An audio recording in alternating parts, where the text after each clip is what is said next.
21.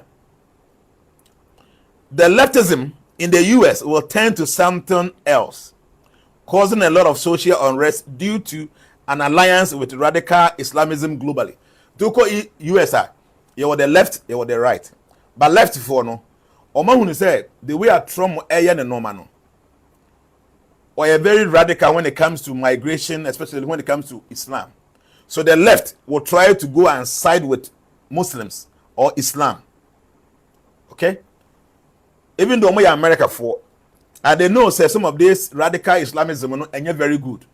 But because of politics in Tidom, they will try to pull themselves, the left will try to pull themselves onto the side of radical Islamism, and it will cause so much problem in the US. They may say the leftism in the US will turn to something else, causing a lot of social unrest due to an alliance with radical Islamism globally.